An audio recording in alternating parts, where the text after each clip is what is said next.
Assalamualaikum warahmatullahi wabarakatuh. Apa kabar teman-teman? Bertemu lagi pada pembelajaran tematik. Kali ini Miss akan memberikan penjelasan tentang tematik 4C, peduli terhadap makhluk hidup. Subtema 1, hewan dan tumbuhan di lingkungan rumahku. Pembelajaran 3 dan 4. Pada pembelajaran kali ini, teman-teman diharapkan dapat 1. Siswa mampu mengidentifikasi hak dan kewajiban sebagai warga masyarakat dalam memanfaatkan tumbuhan dengan benar. 2. Siswa mampu menjelaskan karakteristik ruang dan pemanfaatan sumber daya alam di lingkungan sekitar mereka. 3. Siswa mampu mengidentifikasi karakteristik dataran tinggi, dataran rendah, dan pantai serta pemanfaatan sumber daya alamnya bagi kesejahteraan masyarakat dengan tepat.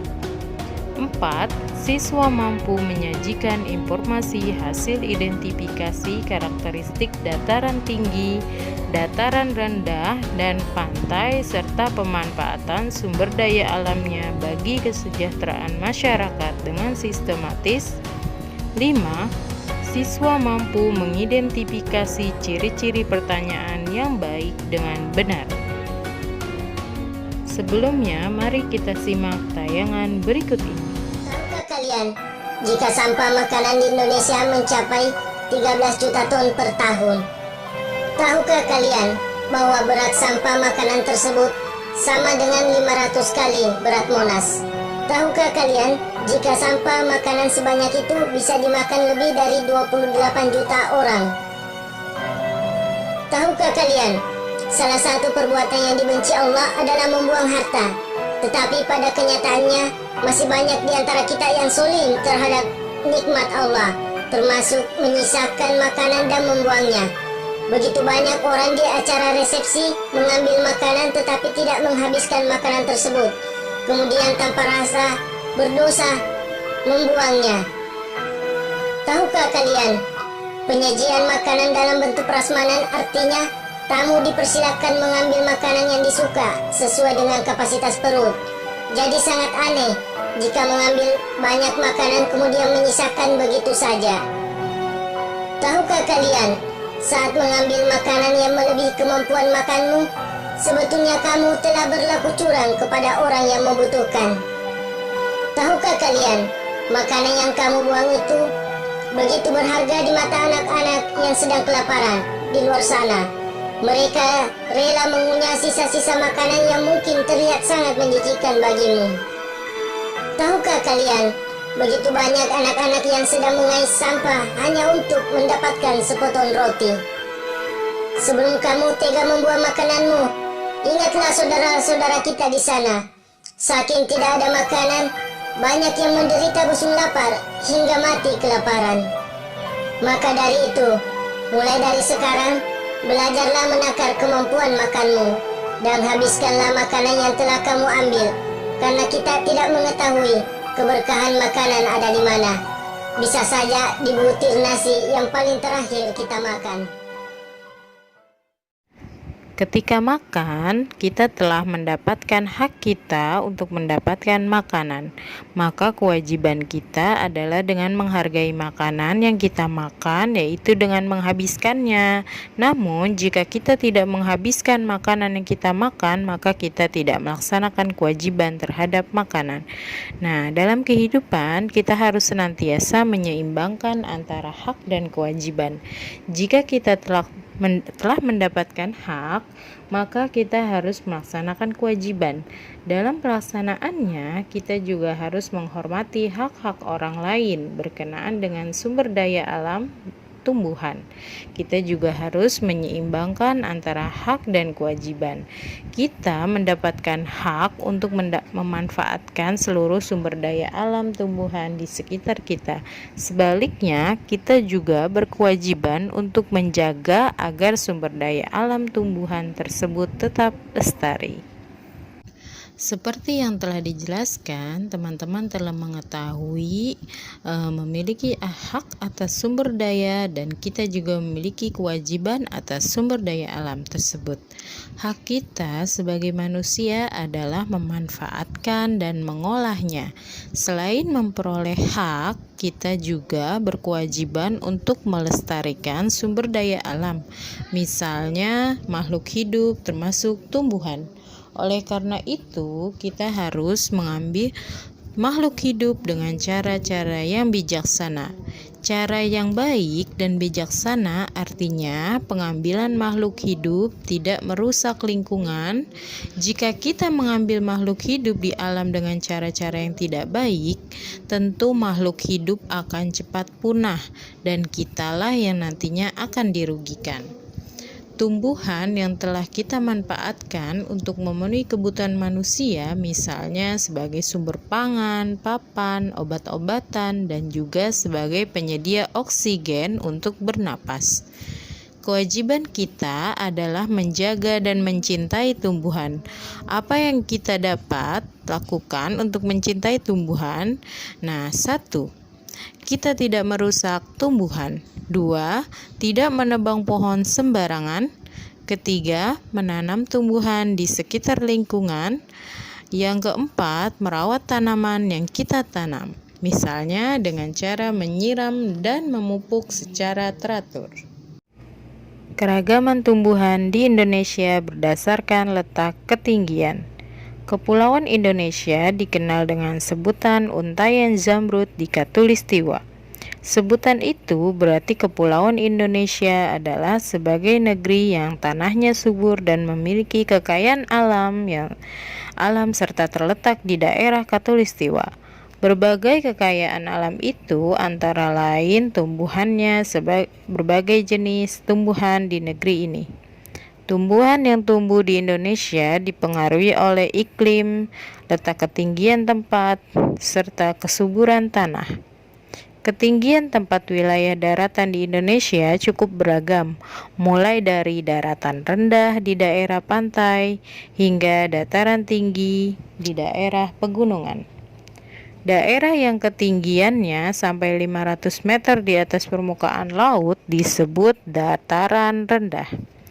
Di dataran ini, jenis tanaman yang biasa tumbuh dengan baik adalah padi, jagung, dan berbagai jenis tanaman palawija. Daerah yang terletak pada ketinggian lebih dari 600 meter di atas permukaan laut termasuk daerah dataran tinggi. Dataran tinggi biasanya dimanfaatkan untuk tempat peristirahatan dan rekreasi karena udaranya yang sejuk dan dingin. Berbagai jenis tanaman yang biasanya tumbuh dengan baik di dataran tinggi adalah teh, kopi, kina, buah-buahan, dan sayur-sayuran. Selanjutnya, wilayah perbatasan antara daratan dan perairan disebut daerah pantai. Pantai ada yang berbentuk landai dan curam.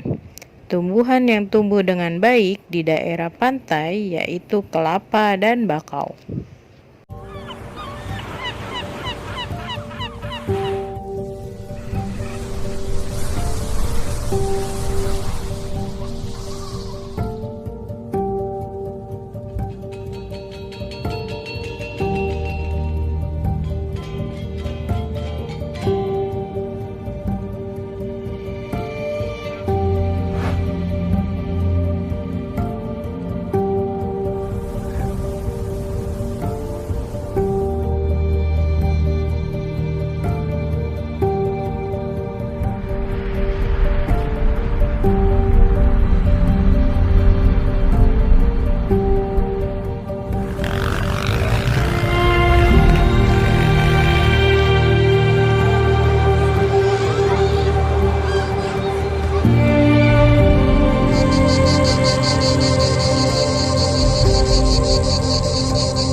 Tiap wilayah memiliki ketampakan alam atau keadaan alam yang berbeda-beda. Ketampakan alam dapat disebut bentang alam. Ketampakan alam adalah wujud permukaan bumi yang berbentuk secara alami. Ketampakan alam ada yang berupa daratan dan ada yang berupa perairan. Ketampakan alam wilayah daratan diantaranya dataran rendah, dataran tinggi, gunung dan pegunungan, lembah dan ngarai, tanjung dan semenanjung. Wilayah perairan: sungai, danau, rawa, selat, teluk, dan laut. Wilayah daratan: daratan merupakan wilayah di permukaan bumi yang bentuknya padat dan tidak digenangi air. Berikut ini ketampakan alam yang termasuk wilayah daratan. 1. Dataran rendah. Dataran rendah merupakan wilayah daratan yang memiliki ketinggian 0 sampai 500 meter di atas permukaan laut. Daratan rendah cocok untuk areal pertanian, perkebunan, peternakan, perumahan, industri, dan perkantoran. Contohnya kota Jakarta dan Balikpapan. Pantai merupakan bagian dari daerah daratan rendah. Masyarakat daerah pantai biasanya hidup sebagai nelayan atau membudidayakan ikan di tambak. Bagi masyarakat pantai, laut merupakan sumber penghidupannya. Yang kedua, dataran tinggi. Dataran tinggi adalah wilayah daratan yang mempunyai ketinggian lebih dari 500 meter di atas permukaan laut. Contohnya dataran tinggi Dieng di Jawa Tengah. Dataran tinggi biasanya dimanfaatkan untuk peristirahatan, objek wisata, dan usaha perkebunan, terutama sayur mayur. 3. Gunung dan pegunungan. Gunung adalah permukaan bumi yang menonjol lebih tinggi dari daerah sekitarnya dengan ketinggian lebih dari 600 meter di atas permukaan laut.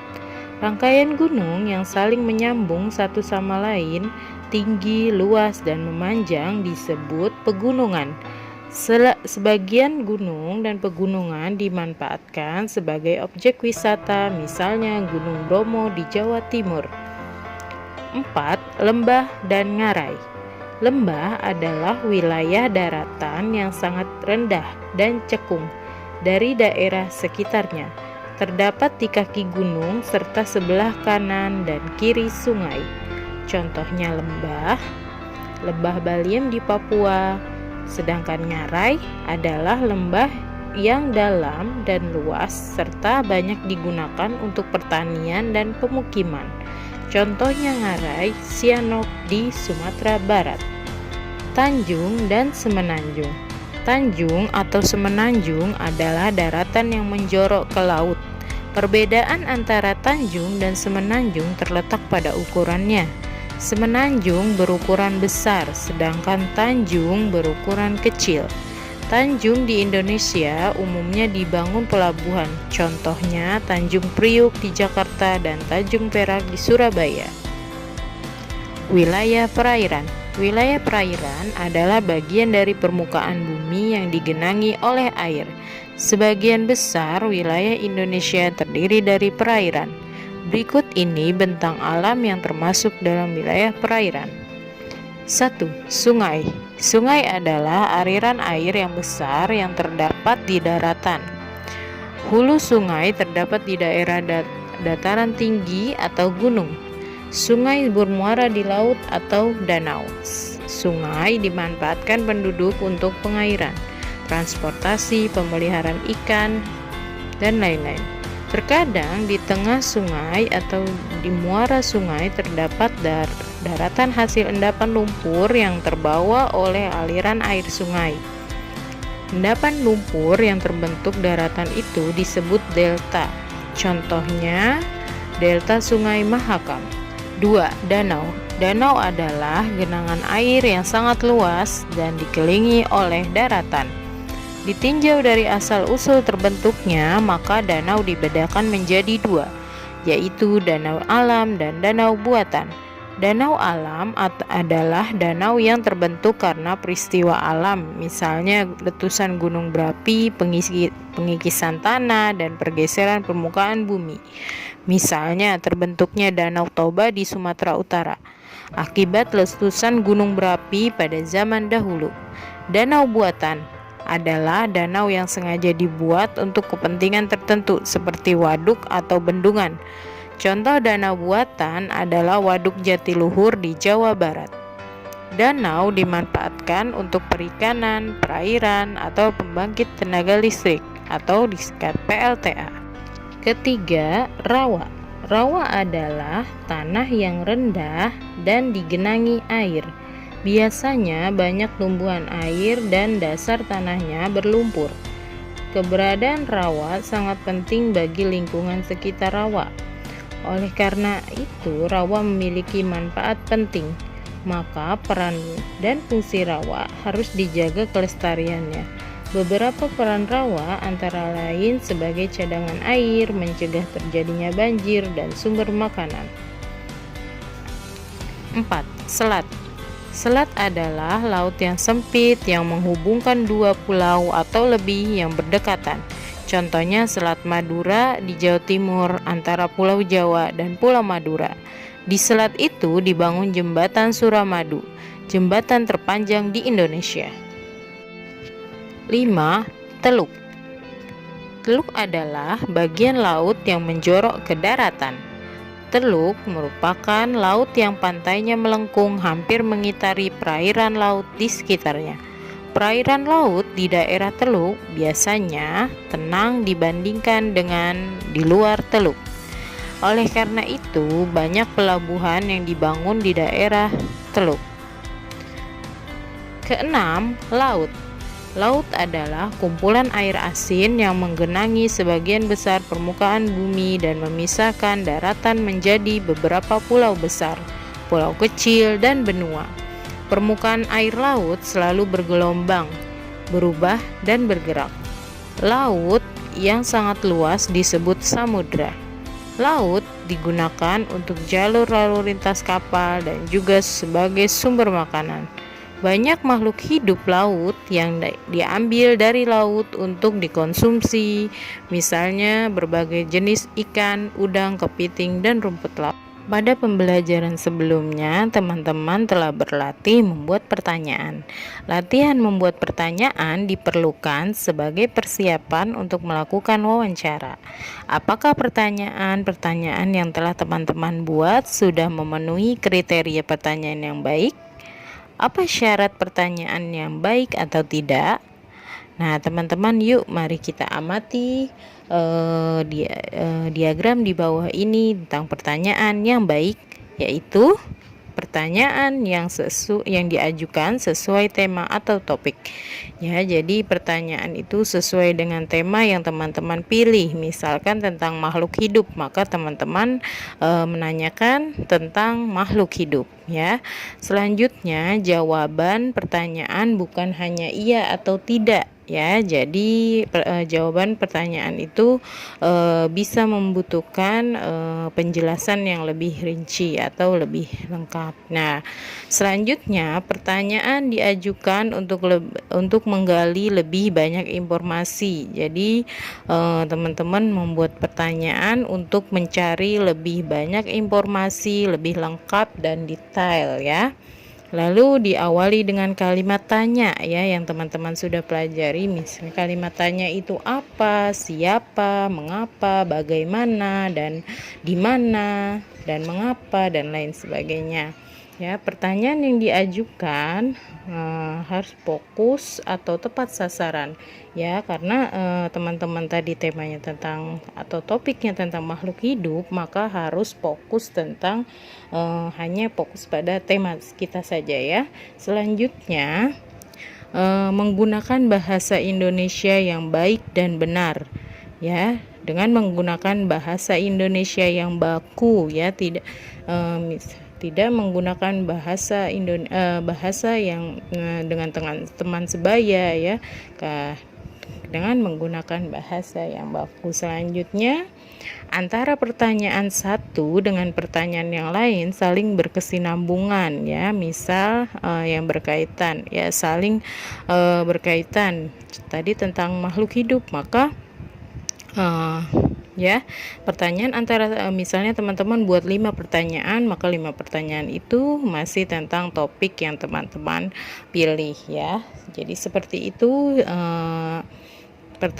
pertanyaan yang baik ya, tujuannya untuk apa ya, untuk melakukan tanya jawab atau wawancara ya, ketika menyusun pertanyaan untuk mengetahui informasi yang diperoleh dengan tepat. Demikian pertemuan kali ini, mudah-mudahan bermanfaat. Wassalamualaikum warahmatullahi wabarakatuh.